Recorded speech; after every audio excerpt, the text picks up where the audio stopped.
बस करा ए बटवा जल्दी चलो आओ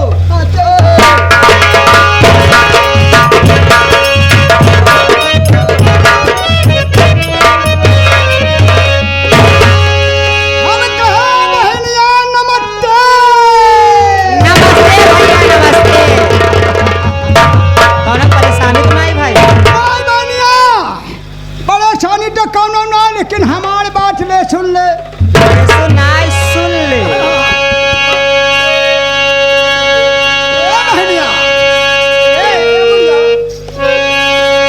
अरे बुलाई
हमका साफ साफ बतावा।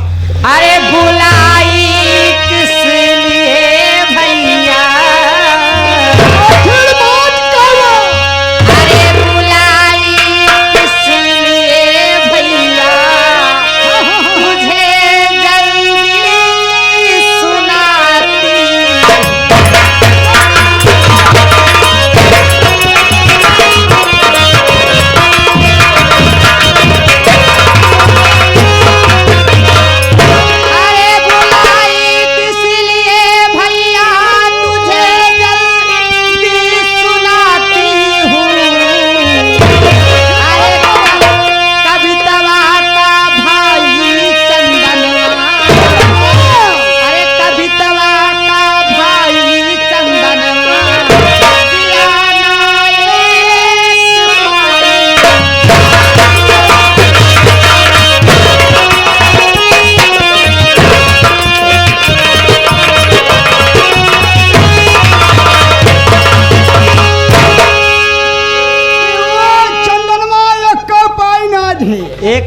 रुपया दहेज नाय दे आज साल में हो सकल ना दिखावे आए भैया, अपने आठक नहीं भवा पूरा ना।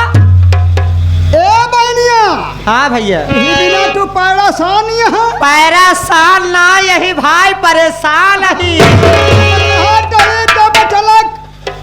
ढाल भाई सेठ मोहब्बत लाल जिंदा यहाँ, जिंदा यहाँ तो जिंदा रह के का करबे। हाँ ये बुद्धि बचावे खमार बुद्धि बुद्धि ना लिया के चूना दे दे।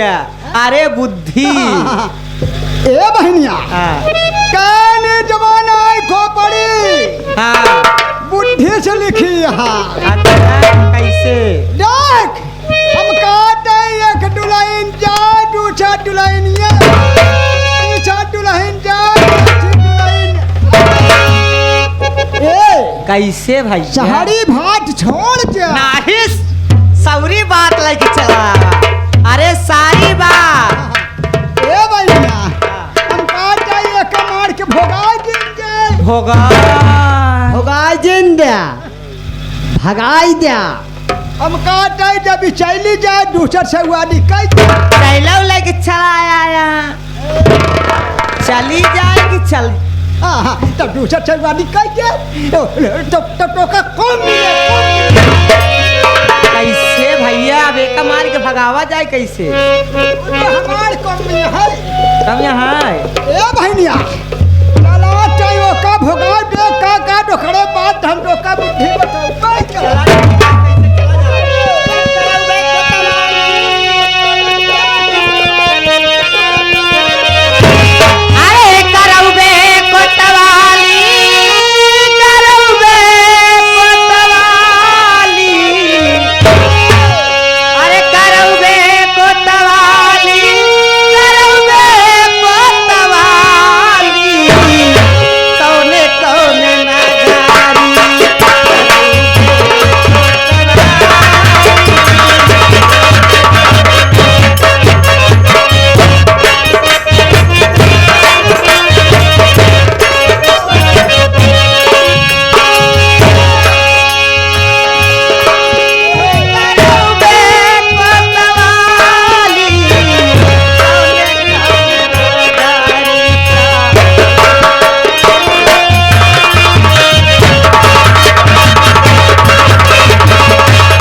कसो डोय डोय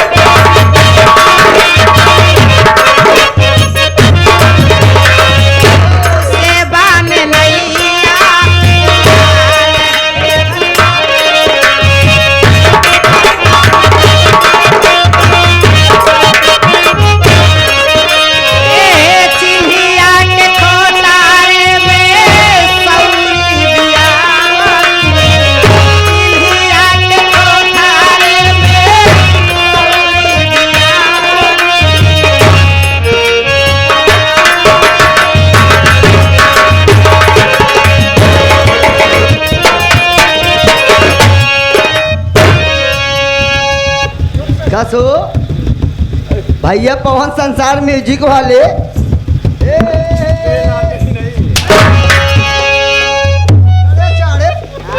जब हमार बहनिया चली गई तू चाहे हमका नाम उठा से कट रहा चला वहाँ किनारे मुँह तिला चला हम तो एकदम मुट हो गए मस्त हो गए यार नोचा ही लागे रे देखा बहनिया का बने आ चाहिए कोई अनिया नोच चाहिए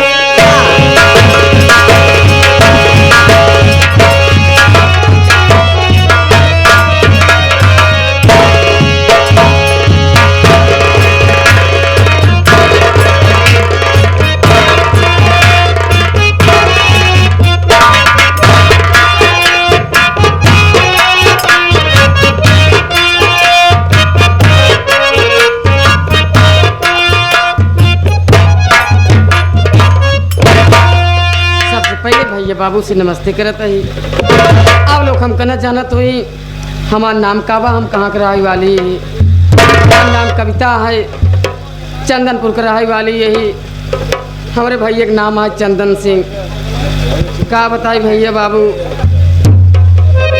सासू कुमार नाम है राधा सिठाइन और बहन जिनका नाम है सेठ मोहब्बत लाल और हमारे पति का नाम है सागर भैया बाबू हमारे भैया दहेज नहीं दे पाए इतना गरीबी इतना लाचारी रहन यही खातिन खाए पिए खातिन कुछ नहीं रहन बिना दहेज के आई यही मालिक जाने का हो का नाय काम धाम करके थक गई यही चलते ही अब आराम करते बैठे थे फिर नौकरी बात तभी ठीक हो तो आराम करब भौजी नमस्ते नमस्ते और भौजो सब बढ़िया तबीयत पानी ठीक बा ना एकदम बढ़िया और सब मजे में हाँ सब ठीक बा भौजी और लड़किया बच्चा सब एकदम मजे में है भौजी काम धाम सब हो गया है हाँ देवर हमार विचार है तनी के आराम कर ले हो जाए ओकरे बाद फिर आगे काम सोचा जाए हाँ देवर हुए चला ठीक है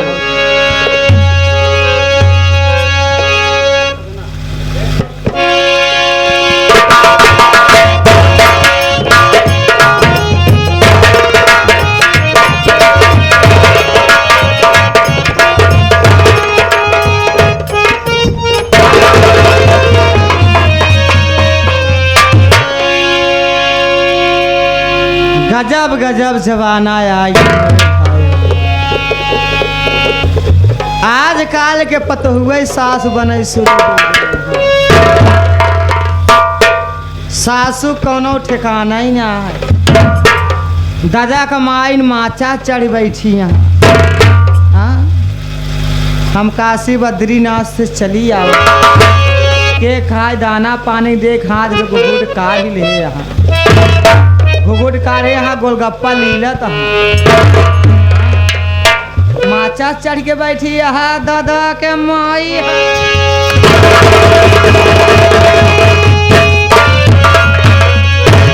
अरे हर जाई कंगाल के बिटिया सासू माँ अरे तोर पहले की ओढ़ी की दसाई है। इतना घुघुट काट के बैठी यहाँ दादा कमाई पारे पे घाम चढ़ी आई है मारे का पूरा काम पड़ा है। काम करने में मेरा तबीयत बहुत जोर खराब था, इसीलिए थोड़ी देर आराम करने लगी बिटिया इसीलिए बैठ गई माँ। जवान हम कई के छोड़ दे वही हम आवल चलिया बावन दम्मा फोड़ के फलानी बैराग ले यहाँ आया यहाँ। अरे आज तक हमका तबीयत बात बतावत है। हाँ मेरे घर में होगा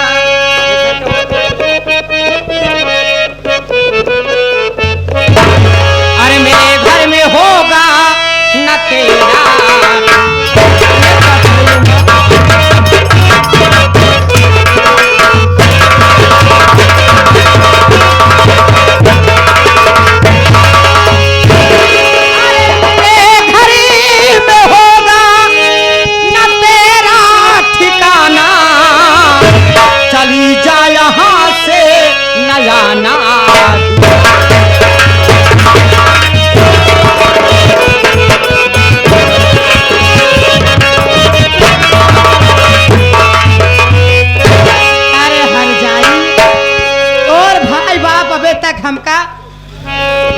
दहेज नहीं दिए अतः ही आए के मछिया चढ़ के बैठी है।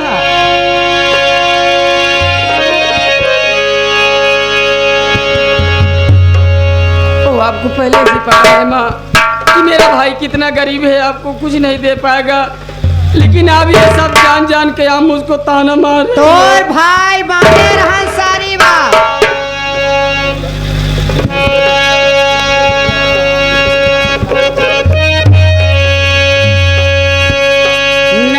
सासू मैया इतना सताओ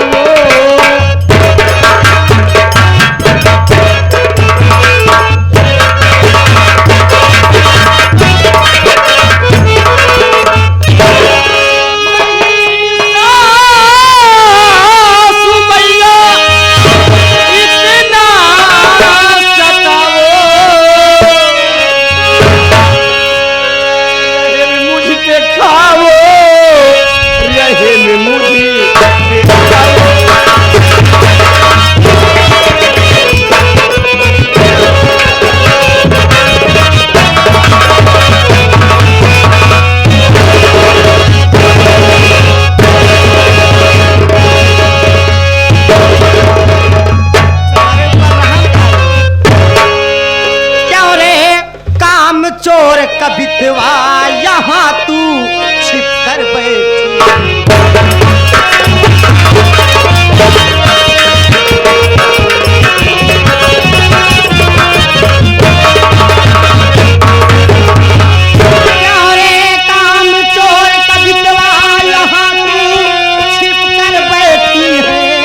काहे बड़ा इतना का सटावट हटे भैया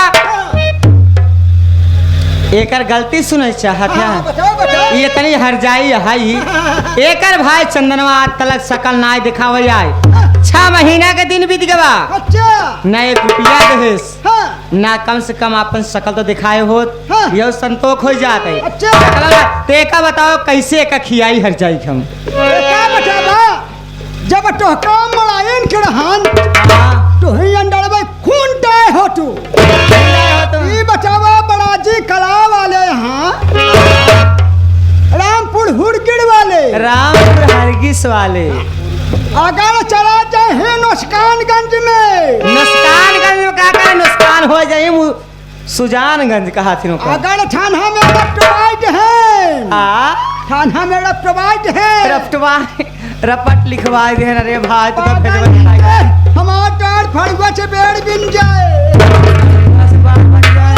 तब करी तो का करी हम कैसे बड़े यही तू का करवा दाचियार के खांचियस महलाई के पोगल यहाँ पागल कैसे है ये पागल तो हो गई भी कहते हैं भर जाई हमार जिंदगी यही जिंदी यहाँ के जिंदा यहाँ भाई हाँ तू चला करे हाँ हम प्रेम से समझाए जे प्रेम से कि प्रेम से हमारे अपने भोग हो बिनाय भाग ले अगर भैया कान खोल के सुन ला लोचन ना तो का मैं पियाजा उधर कान खोल के सुन ला अगर ना भाग तो तोहार हम चौभर उखाड़ ले ये जेठ मोहम्मद लाल का बुद्धि है हाँ देखा समझाए जब जा रही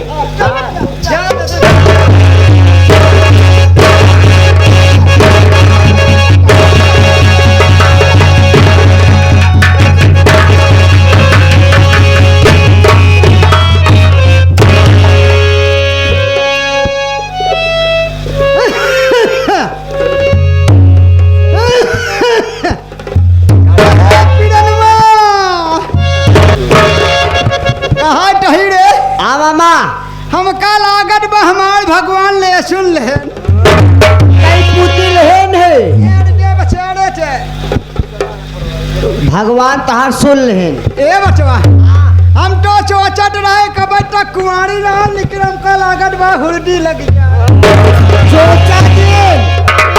चोचा दिन और समय आई के बा 2-4 किलो तोड़ दे ओका खोज के तू मुरब्बा बना के हमरे घरे पहुंचा है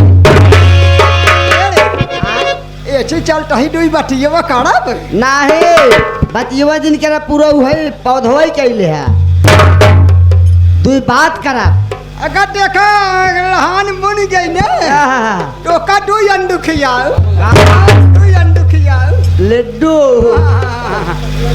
हम जाते चाय पिए कहाँ चाय चाहता जाबू चर्राहा पे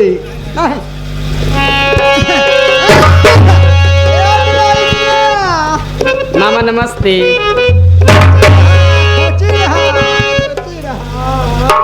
का हाल है मामा? हमार तो ठीक है। का बात चिलर चौगलिए पर गेन का खड़ी हाँ ये बताओ हाँ मामा हमार बहनिया कहे बड़े टोका मोड़त ये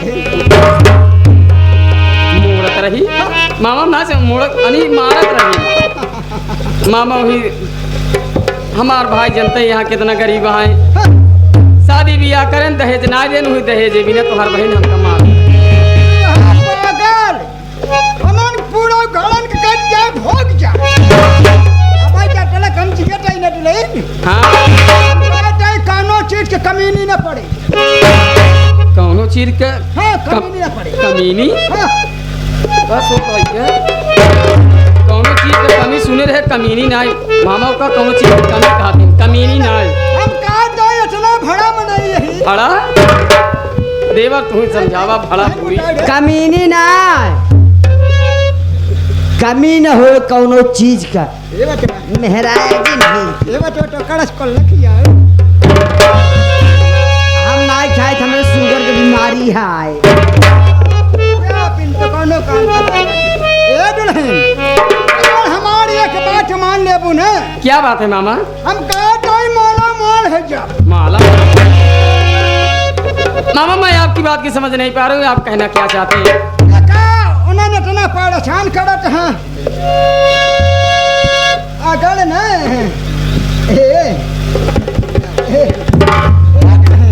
हाँ मामा। अगर तू हमारी बात मान ले तो हमसे शादी कैला तो कल लोटो पैसे छोड़ाए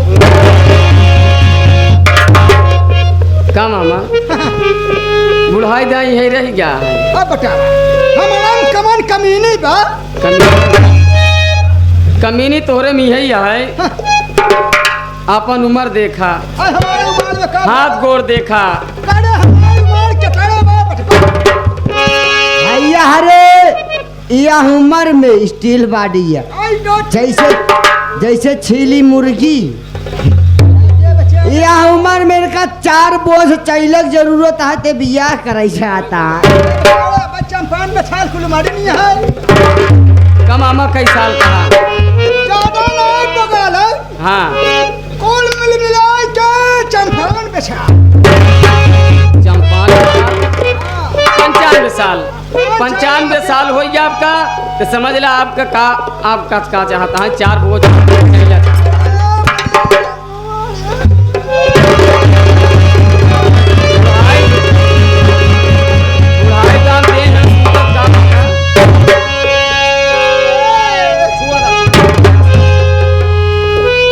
जवन कहा है कोई मामा दूरिन से 2 गज की दूरी मास्क लगाना जरूरी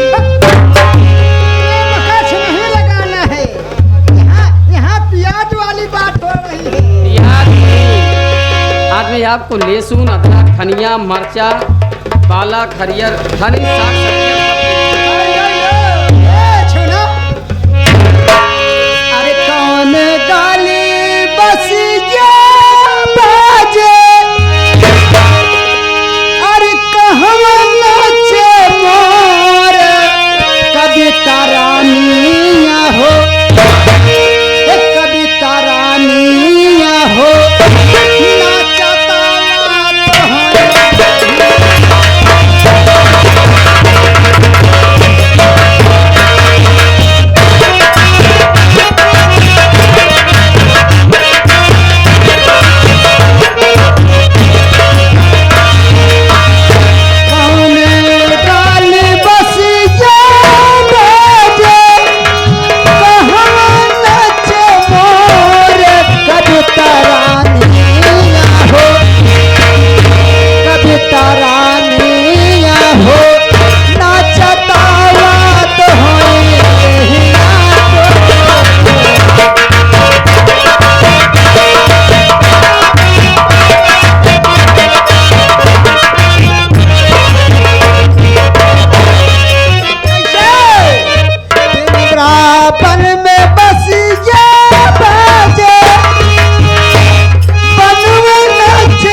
ज्यादा बोलेगा ना खींच के लाठी मारूंगी कपार फाड़ जाएगा तेरा।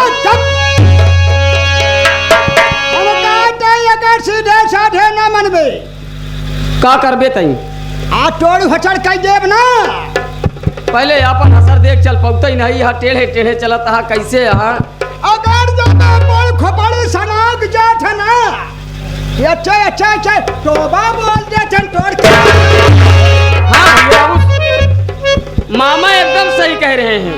जब इनकी खोपड़ी सनक जाती है, ये अपनी बहनियां हो केहू छेड़ने लगती है।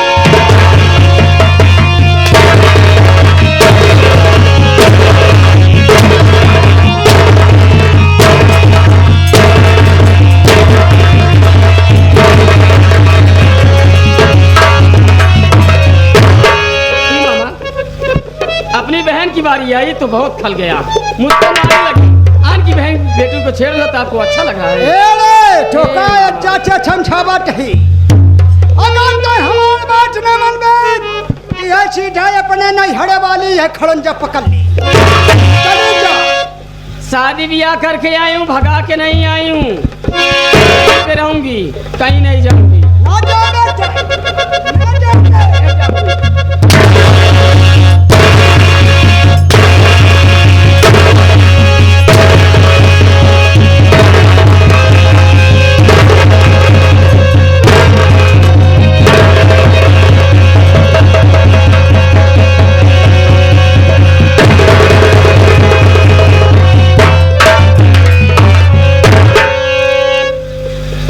हवाई चक्कर का पीड़ी से समझावे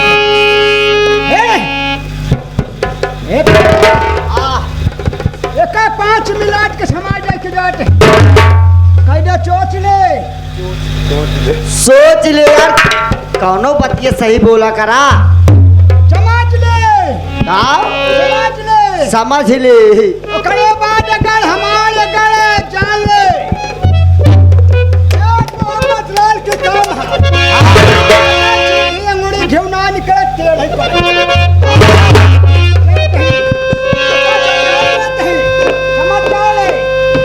याद है।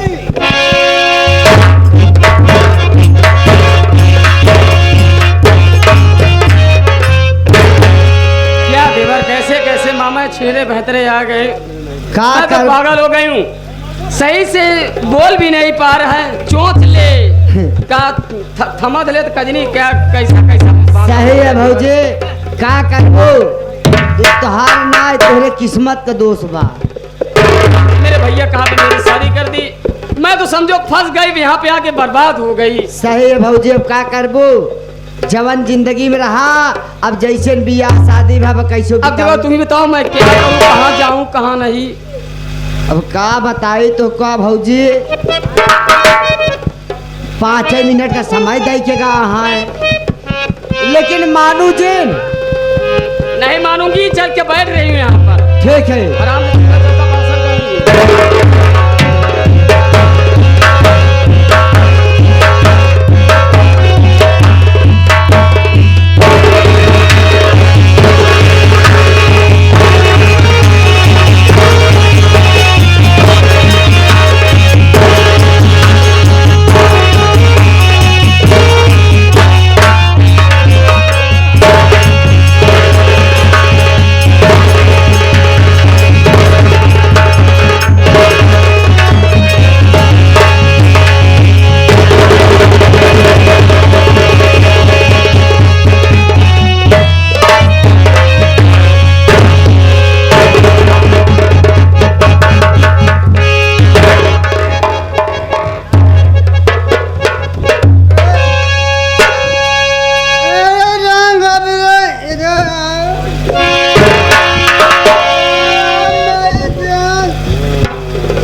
महीने हो गया आपका दतोइन करे, हम सुरती खाए जमा मुंह बंधा था, नायन दारू छोड़ दी नहीं।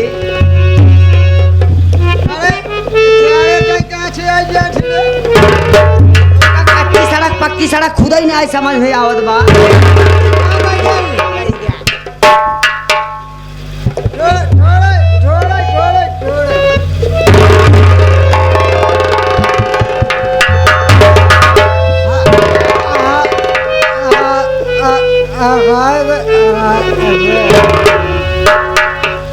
उल्लू मिल्लू हो यहाँ हमारे कहा मामा हाँ मामा ओ अरे ओ आ ए ए बेटा कभी दवा कहाँ गए कैमरे में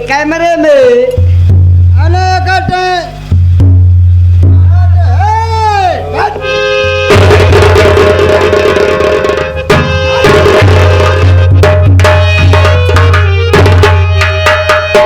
मैं ये भी करी मामा मुझको परेशान मत करो, यहाँ से चले जाओ, नहीं इसका अंजाम बहुत बुरा होगा, सोच लेना। चिल्लाइए मत मुझको आप, मेरा हाथ छोड़ो।